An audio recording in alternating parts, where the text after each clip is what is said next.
He's affected from the core of his being. And those men were like that.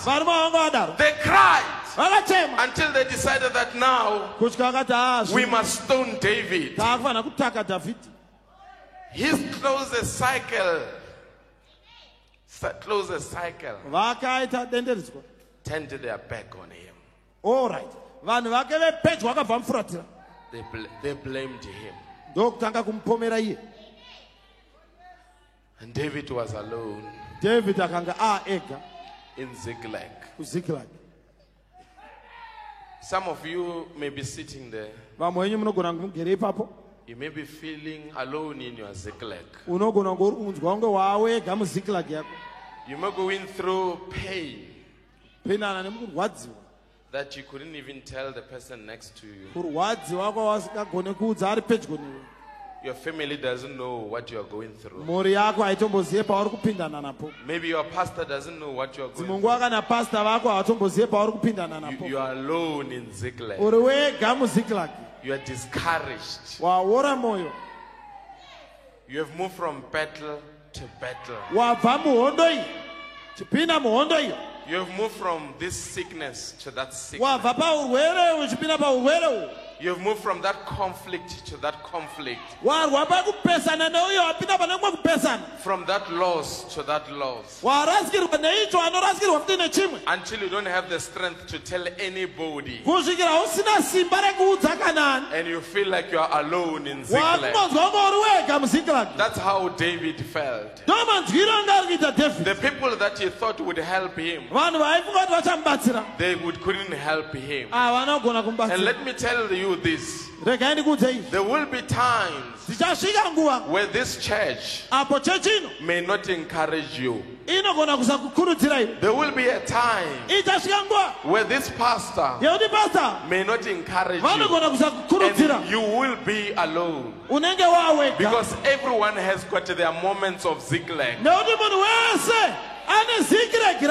Even your pastor has got his Ziklag. Your deacons have got their Ziklag. Everyone must go through Ziklag. Where you feel like you are alone.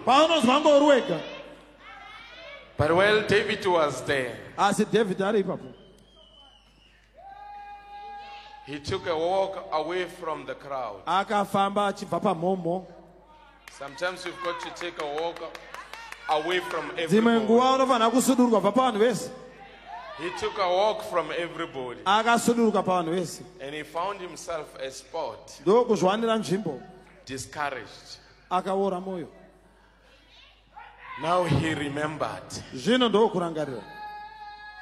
I was a shepherd boy. God anointed me to be a king. He remembered how he came, his encounter with the lion. He remembered his encounter with the bear.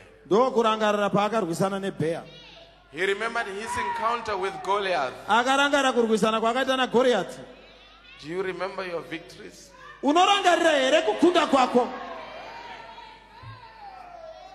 When you are in Ziklag, you need to remember the past battles, the past testimonies, what God has brought you through, and draw strength from that. When David remembered the bear, when he remembered the lion, when he remembered Goliath, the Bible says David encouraged himself. There will be a time when nobody will encourage you, but you must find the strength to encourage yourself. David encouraged himself.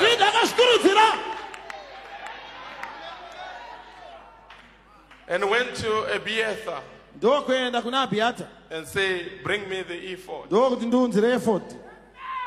Let us inquire at the mouth of the Lord.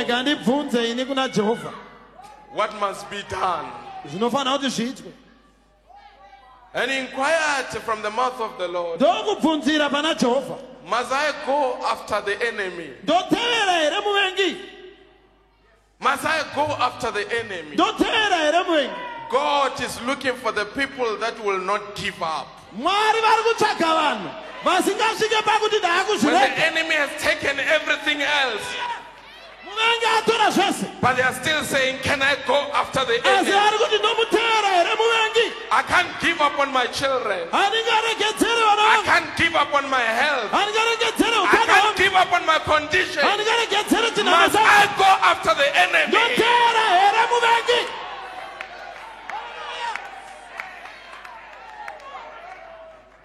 And God said, pursue, for thou shalt surely overtake them. And without fail, you will recover all. Maybe you need to say to your neighbor, recover all. Recover all.